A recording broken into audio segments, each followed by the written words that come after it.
Okay, so this evening we will talk about the general equity and the application of the law, that is the relevance of the moral law in our time. And of course, we are basing this lecture from the Westminster Confession of Faith, chapter 19, sections 3 and 4. Since those particular sections speak about the Lord giving His law in His church, and that the law is has been given in terms of the civil and of the judicial law. Civil and judicial law to the state, and of course ceremonial law to the church. So I will be speaking to you this evening concerning that. So ang atong hisgutan may tungod sa relasyon sa iglesia o sa panggobyerno sa yuta. So ang mga Israelites in the early existence of themselves, they existed as both church and state, and yet they were existing in an early and primitive stage of development, and they stood in the sight of God in that capacity. So these laws, comprising both judicial and ceremonial aspects, were communicated to them in a language that they could readily grasp in their infancy, in their infancy state. So God provided them with rudimentary forms of judicial legislation befitting their circumstances. So similarly, in their early days as ecclesia or as church, God employed childish, quote-unquote, language to guide them in their worship of the Lord, Yahweh. Pasabot niya na ang ilang pag-exist o daang tugon ingon nga mga bata pa, so ang Ginoo makigsulti sa ila nga binata usab o gamit siya og mga lingwahe nga alang usab sa mga kabataan. However, as the Israelites progressed and matured, they could not remain in a perpetual state of infancy. Just as children grow into adulthood, the time came for them to advance in their understanding and practice of both civil governance and ecclesiastical worship. The simplistic statutes or laws that once sufficed for their civil and ecclesiastical needs had to be replaced with more sophisticated and mature forms of civil and ecclesiastical expression. This transition was necessary to convey the fundamental principles of civil and religious life to a nation that had grown and evolved over time. So our confession states that their judicial law is a body politic and their ceremonial law as ecclesia had all expired together. That is the judicial law and the ceremonial law. They expired together with their rudimentary condition. First, let's talk about the temporality of both judicial and ceremonial laws of the Old Testament. The law of God, often referred to as the Ten Commandments, holds a special place in both Scripture and the natural world. It's a timeless code of conduct, so to speak, that derived from and rooted in the holy character of God Himself. However, for those who do not yet know God, this divine law may seem like foolishness because they are depraved, of course, dead in trespasses and in sins. As it is written in 1 Corinthians 2:14, but the natural man receiveth not the things of the Spirit of God, for they are foolishness unto him. Neither can he know them because they are spiritually discerned. This impassable chasm between the natural man and God's law is where the Holy Spirit steps in through the regenerative work of Christ. The Spirit breathes new life into spiritually dead individuals, rebirthing them into God's family as His children. This is what we call being born again. This rebirth enables them to comprehend and embrace God's law. So it's a profound shift, as once dead souls now come alive in the relationship with God, gaining the capacity to grasp and obey His law by His Holy Spirit. So the eternal nature of God's law precedes its inscription onto parchment or its engraving onto stone tablets. It is an inherent aspect of God's wisdom and character. The Word of God, often referred to as the Logos, serves as God's revelation to humanity. John 1 and 2. The Old Testament, prior to Christ's incarnation, as both fully God and fully man, Christ revealed Himself in a veiled manner. He concealed His face, allowing His church to glimpse Him mainly through symbolic images and rituals. So, first of all, 1:1, the temporality of the ceremonial laws of God. These symbols and rituals served as glimpses of the ultimate revelation that would come in Christ. Through these shadows and types, God's church gained insight into His redemptive plan. So while the fullness of Christ was yet to be unveiled, the Old Testament provided a roadmap, a series of signposts pointing to the Messiah. That is, pointing to the Messiah that is born in the flesh. So Christ was made manifest in the Old Testament through various images and rituals called ceremonial laws, sufficient to provide the Old Testament church all redemptive revelation that they needed. So, but pasabot ni ana si Kristo. Christ was already there. Only that He revealed Himself in languages that the infant church or nation of Israel could understand. So all those veiled and enigmatic language, typological acts, works of artifacts, of course, the holy utensils and many things in the temple or in the tabernacle, and those carved images and adornment in and outside of tabernacle and temple, all regarded as holy and sanctified, were all expression of God's one holy law given to the Old Testament church to be observed by them solemnly. Those things were a way to show God's singular and holy law to them as infant church in the Old Testament. It was like a spiritual teaching tool, something to help them grasp God's guidance more clearly. Those symbols were a primary way in which God revealed Himself. It was like speaking to children in a language that they could understand. Yet, as time passed and the church matured, these symbolic ways of communicating were abrogated and put aside. When Christ, who had both divine and human natures, entered the scene, God incarnate He was, then God's way of speaking to His people changed. It became more direct and straightforward, like talking to adults who had grown in their faith. So this shift from symbols or symbolisms to plain language marked a new era in the New Testament. While Christ did use parables at times to conceal deeper truths from those who thought themselves wise and prudent, as mentioned in Matthew 13, 10 to 11, Christ's overall approach was openness.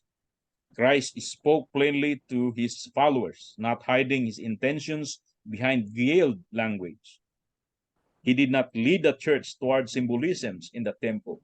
Rather, He spoke to the church more clearly and directly. So let's explain what is meant by the temporality of the judicial laws in ancient Israel. So the word general equity the words general equity as understood within the law delves into the profound moral core that is concealed beneath a commandment surface. Take, for instance, the commandment that prohibits boiling a young goat or a kid with its mother's milk. General equity compels us to seek a deeper understanding of this commandment. The imagery is straightforward: a young goat, milk, and its mother. You can review that in Exodus 23:19, Exodus 34:26, and also see Deuteronomy 14:21. So what's the purpose of the milk? To nourish the young goat, nurturing it towards life. The milk's essence lies in promoting life, not causing death. For instance, consider the laws against sowing diverse seeds in a field. Deuteronomy chapter 19, verse 19, chapter 22, verse 9, or plowing with an ox and an ass together being prohibited in Deuteronomy 22:10, or the prohibition of wearing garments made of diverse materials such as wool and linen together, Deuteronomy 22:11.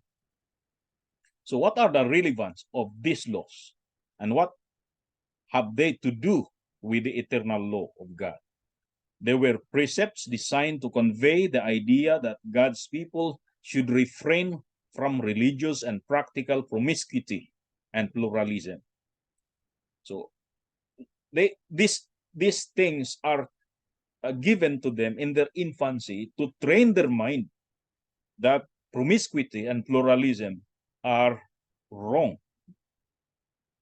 So as we move past the literal words of the commandment, we recognize that its application goes beyond mere seeds, mere plows, clothing, or goats.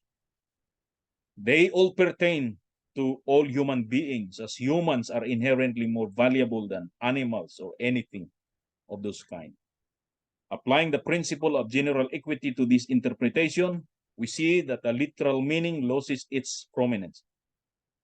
What remains is the essence of this law, signifying our duty not to adulterate and distort God's clear invention. We are forbidden not to extinguish what God intended to thrive. So it's evident that God communicated with the ancient Jews in a manner suited to their circumstances. His words were crafted in a language that they could readily comprehend, devoid of strange concepts or terminology. The biblical writers, when referencing tents, sheep, camels, for example, deserts, cherubs, temples, altars, tabernacles, stars, precious materials or minerals like gold, onyx, and sapphire, were alluding to elements that were familiar with the Jewish readers and listeners throughout the Old Testament. These references were not arbitrary. They were chosen because they aligned with the daily realities of the people. These references serve to convey God's instructions within the context of the Jews' specific situation and condition. God did not employ unfamiliar terms such as planes, drones, cars, computers, or algorithms, simply because these concepts would have been beyond the comprehension of the people of that era. When God invoked imagery involving goats and the like, it was a reflection of the agrarian lifestyle prevalent in ancient Israel. Through these relatable examples, God aimed to convey his desire for them to cherish and protect life, using elements familiar to their daily existence. The prohibition against distorting what God has ordained as beneficial for the preservation of life supplements the sixth commandment, which directly prohibits taking human life. The sixth commandment, while initially addressing the sanctity of human life, transcends the narrow confines of solely prohibiting the killing of humans. It imparts a broader intention, and that intention is none other but the obligation to promote the well-being of all that contributes to human life, including goats, as insignificant as they might be.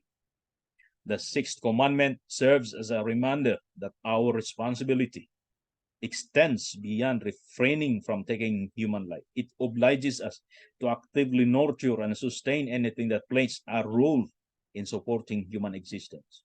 By safeguarding the well-being of creatures such as goats, which provide sustenance and resources vital for human life, we honor the underlying principle of preserving life in all its forms. I quote from Johannes Wollibius in his Compendium Theologiae Christianae.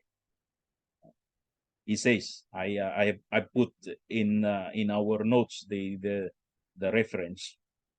One, as the ceremonial law had relations to God, so the judicial to our neighbor.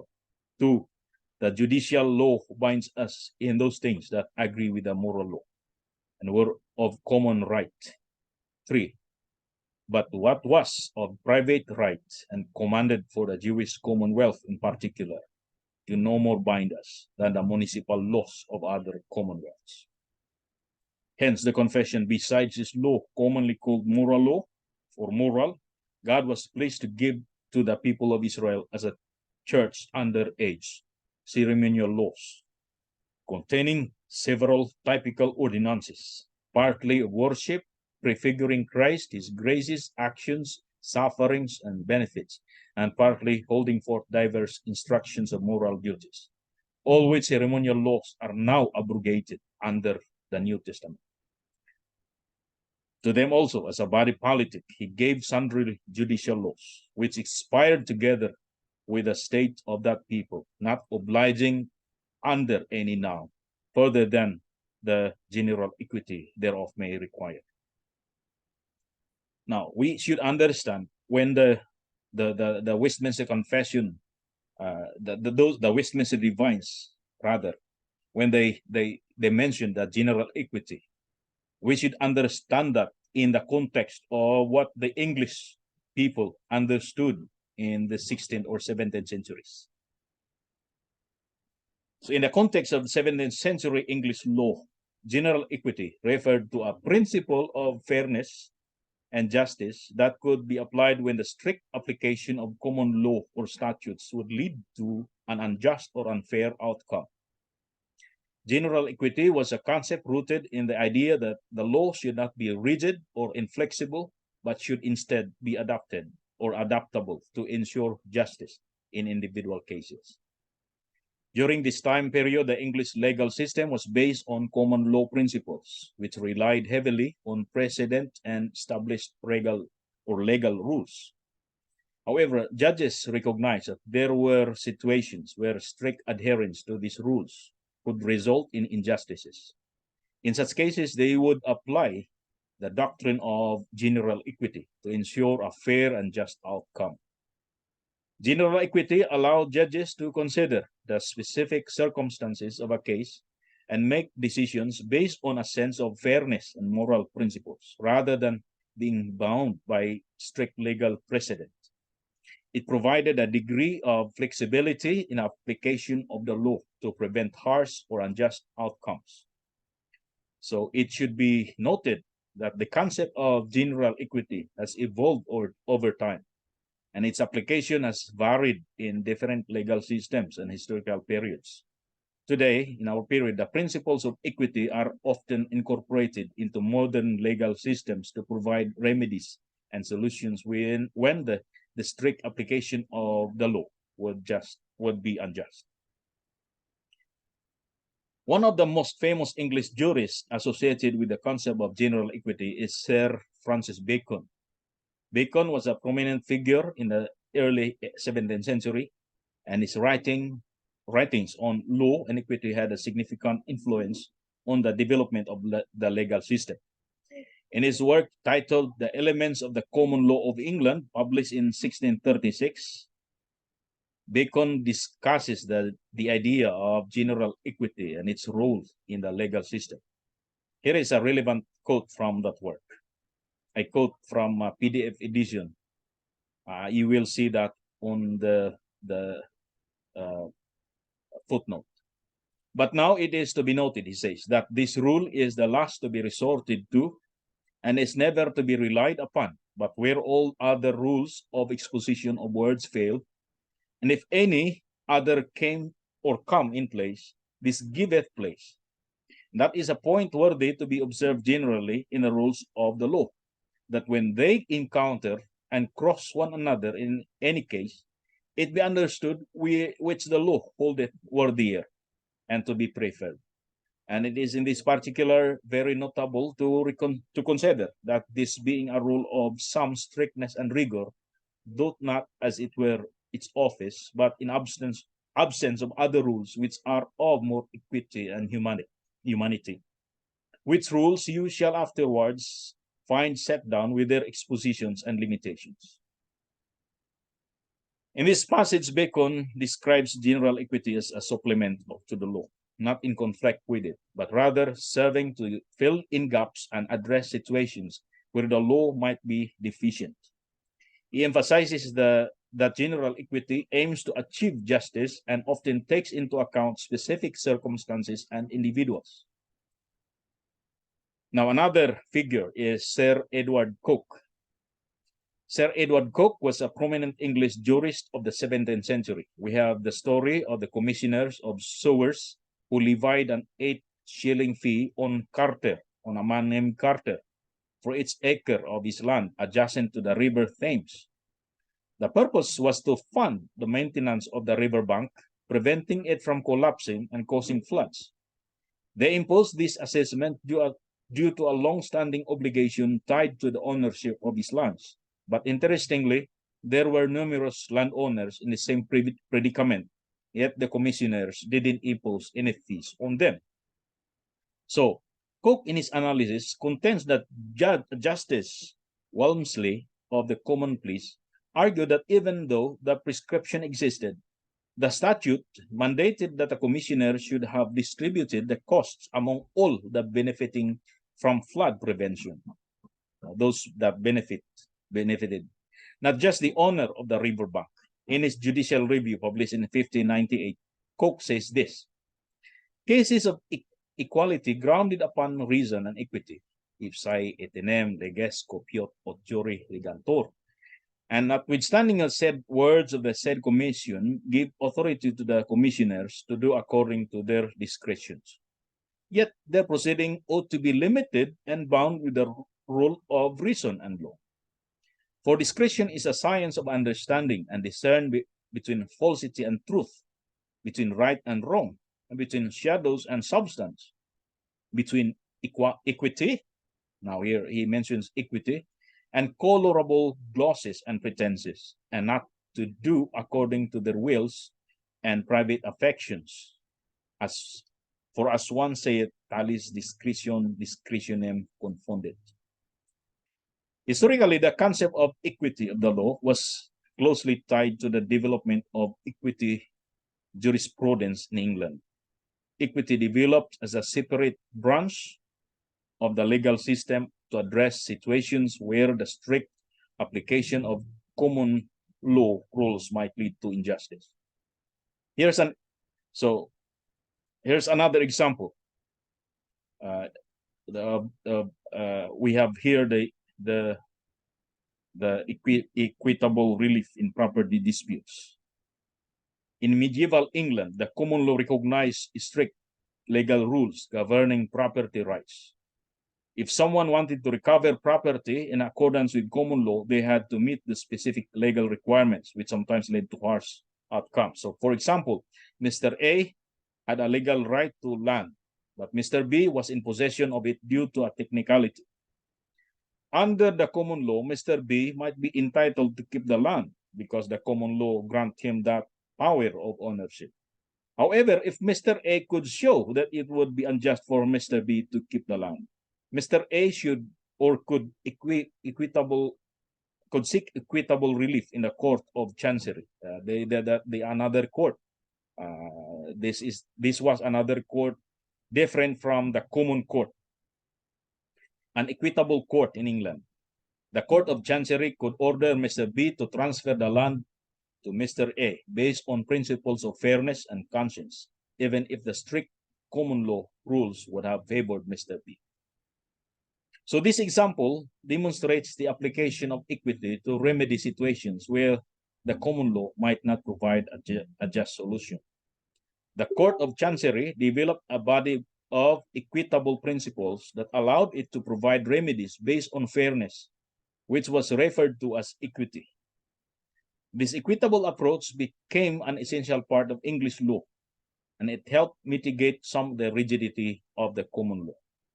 Over time, equity principles were integrated with common law, and the fusion of law and equity occurred, reducing the need for separate equitable courts. Today, in most common law jurisdictions, legal and equitable principles are applied by the same courts, and the distinction between law and equity is less pronounced. This historical example illustrates how the concept of equity of the law was used by the General Assembly at Westminster. And during this time, it was not merely for fairness and justice in legal proceedings, particularly in property disputes, but also on the practical applicability and relevance of Old Testament judicial laws in the Bible. So we understand when the Westminster Assembly mentioned the expiration of those judicial law together with the state, we should understand that in mentioning the general equity in the context of the 17th century England. So the expiration of the Jewish body politic and the relevance of the judicial law in our time. What is their relevance? In our Westminster Confession, it says, to them also as a body politic, he gave sundry judicial laws, which expired together with the state of that people, not obliging under any now, further than the general equity thereof may require. So what is meant by sundry judicial law?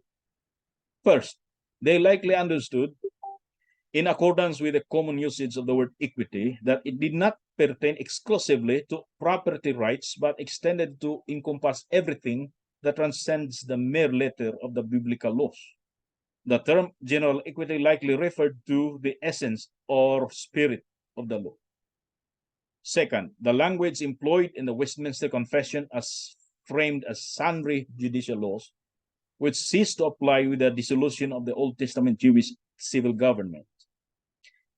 It pertains solely to these sundry judicial laws, specifically those adapted to the circumstances of the Jews at the time. The confession does not assert that the judicial law had expired. Instead, it implies a nuanced understanding of transient policies under the category of judicial laws, or sundry judicial laws, applicable only to their contemporary context, while their moral principles are meant to remain perpetually binding on all people. Third, in this context, general equity refers to the enduring principles, moral values, and broader spirit of the judicial laws given to the ancient Israelites. It encompasses not only matters related to property rights, but also the overarching principles and moral guidelines contained within those laws. The term suggests that these principles are not bound by the specific historical and cultural context of the Old Testament, but hold relevance and applicability in a broader, timeless sense. Fourth, the use of the phrase sundry judicial laws in the Westminster Confession of Faith indicates that it is not referring to the entire body of judicial laws, but rather to specific laws that were uniquely tailored to the circumstances of the Jewish civil government at the time. This implies that while some laws may have been tied to transient policies and circumstances, their underlying moral principles or general equity remain binding and relevant for all people, transcending the historical context in which they were given. So, in order for us to understand it biblically, we should see how Jesus Christ or the New Testament applied the principles of general equity of the law. The principle of general equity or the underlying moral and ethical principles of the law can be seen in various instances in the New Testament through the teachings and actions of Jesus and his disciples. For example, the lex talionis, the law of the tooth, did not expire but was more clearly encapsulated in the golden rule of Christ. In Matthew 7:12, Jesus teaches, "So whatever you wish, what others would do to you, do also to them, for this is the law and the prophets." That's my paraphrase of the King James Version that I always use. This statement explicitly teaches the general equity principle by emphasizing the importance of treating others with fairness, kindness, and empathy, the way we want others to treat us.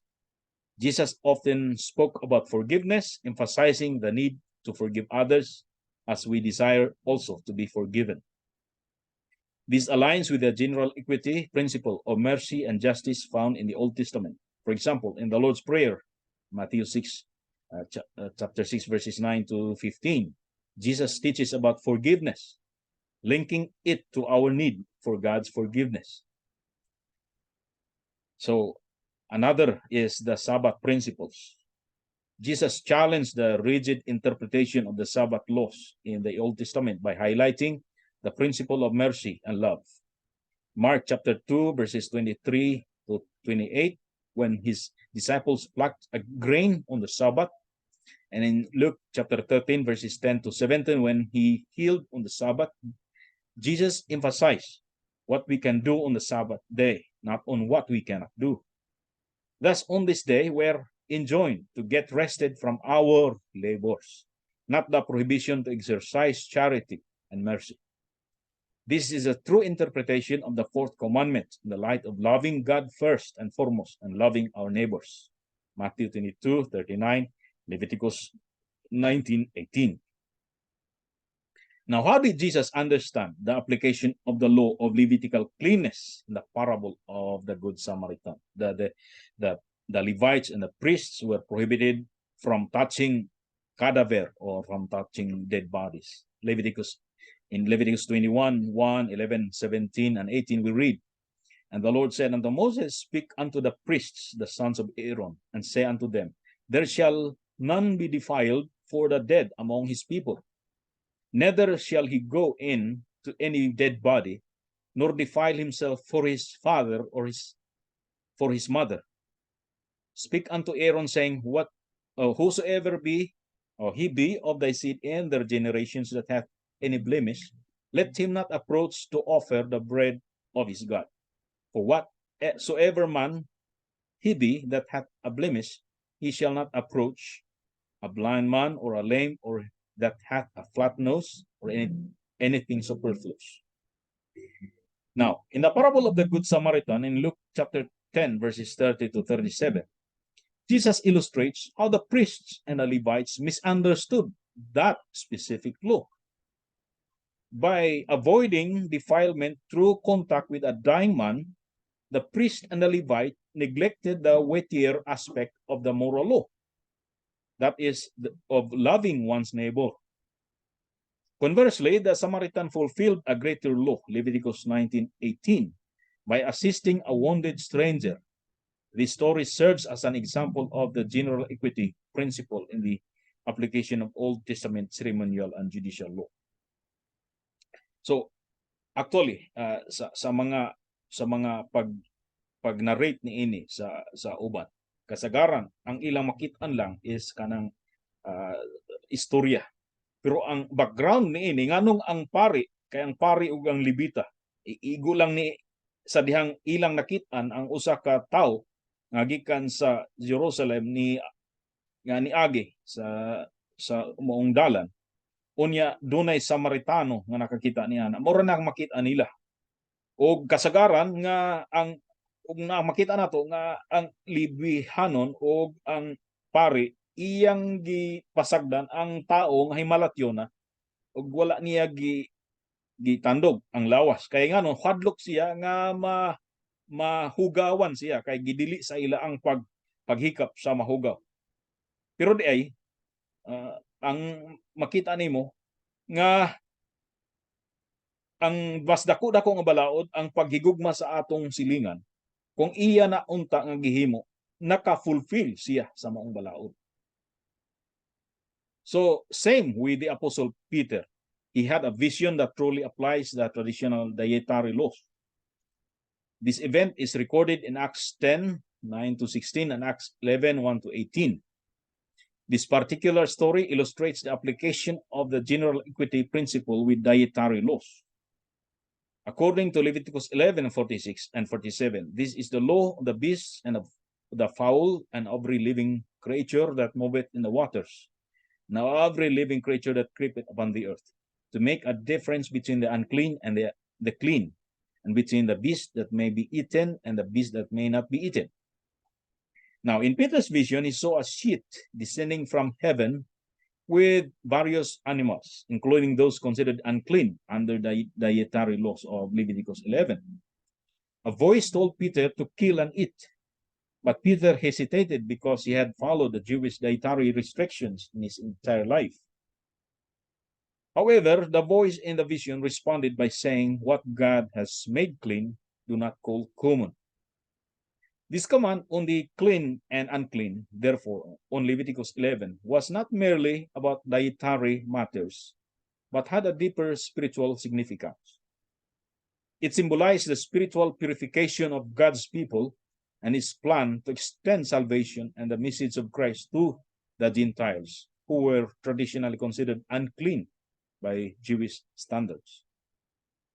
The message was that in Christ, the distinction between clean and unclean were no longer applicable in the same way as they were under the Old Covenant or Old Testament. Instead, the emphasis shifted to the spiritual condition of a person's heart. When Peter later met with Cornelius, a Gentile, he recognized the broader application of the vision and declared, "Of a truth, I perceive that God is no respecter of persons, but in every nation he that feareth him and worketh righteousness is accepted with him." Acts 10:34 and 35. This event demonstrates how the general equity principle was applied by them with dietary laws. It wasn't a rejection of the Old Testament principles, but an acknowledgement that in Christ the focus had shifted from external rituals and dietary restrictions to the condition of the heart and the inclusion of people from all nations into the community of believers. The principle of purity was now centered on spiritual purity and faith in Christ rather than adherence to specific dietary regulations. So, ang unod sa moral law, ang bagal, mautong matawag nato nga ceremonial law or judicial law nga applicable sa peculiar nga ilang kahimtang sa daan nga tugon. Pero pag abot sa bagong tugon, makita nimo nga ang bagal gikuha og ang unod, ang essence sa mong balaod, ang spirit sa mong balaod, maoy ilang gikuha og ilang gi-interpret kana sumala ni ana nga panglantaw. Pananglitan, nadunay usapod ka principle sa Old Testament sa kaning civil law nga gi-quote si Apostol Pablo sa Deuteronomio 25:4.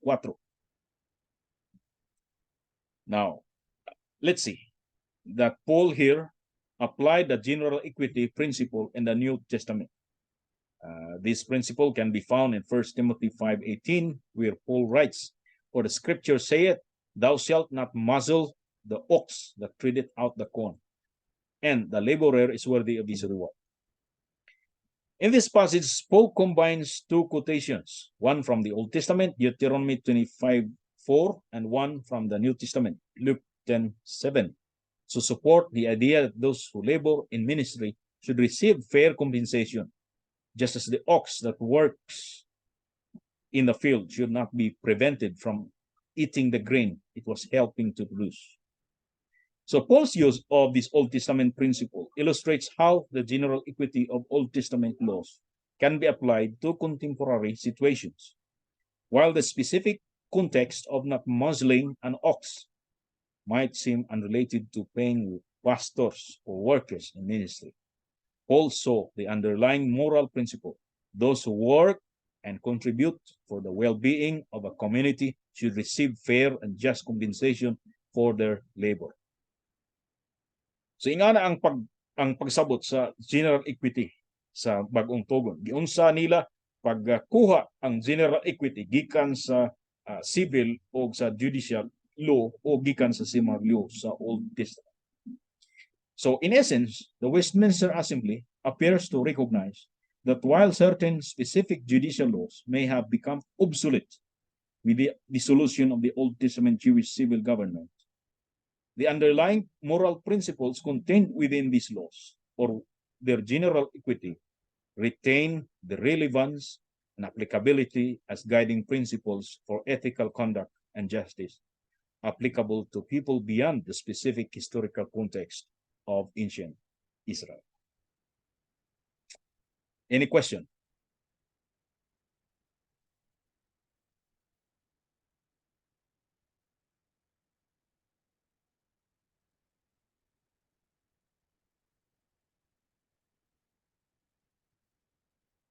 So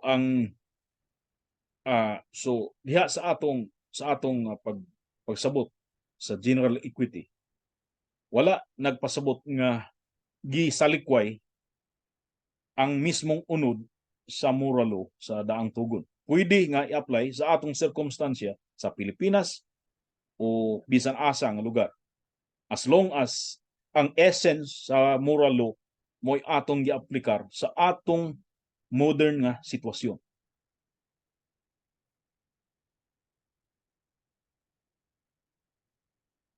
Is that clear? Klaro ba mga igsoon? Okay. So maybe Pastor Zachary has something to say or something to add. No, you did a fine job explaining it, Rocky. This is a very important concept for avoiding one of the two extremes of either, kind of Greg Bahnsen style theonomy. I don't know if that's familiar to you all. That's prevalent in an American Reformed context, but the extreme of applying in a wooden sense the judicial regulations of the Old Covenant and the theocracy. And then on the other extreme is dismissing the Old Testament and its and the moral law of God entirely for the magistrate, for the state, for our social interactions. The right way is this general equity, which, as Pastor Rocky taught, takes the principles of the Old Testament law and applies them in our modern context with much wisdom and patience, but also firm conviction. So I like how you presented it. Thank you very much, Pastor Booth. Akong announcement, ang atong ecclesiology nga subject, itudlo ni Pastor Zachary Groove. Mosugod siya sa Nobyembre, sa unang Lunes sa Nobyembre. So Pastor Zachary will be taking over teaching from 7 o'clock p.m. Philippine time every Monday. That is Monday morning in South Carolina. South or North? South. South Carolina, 7 a.m. Monday morning. That's asking a lot from an American pastor. We're usually very tired on Monday mornings.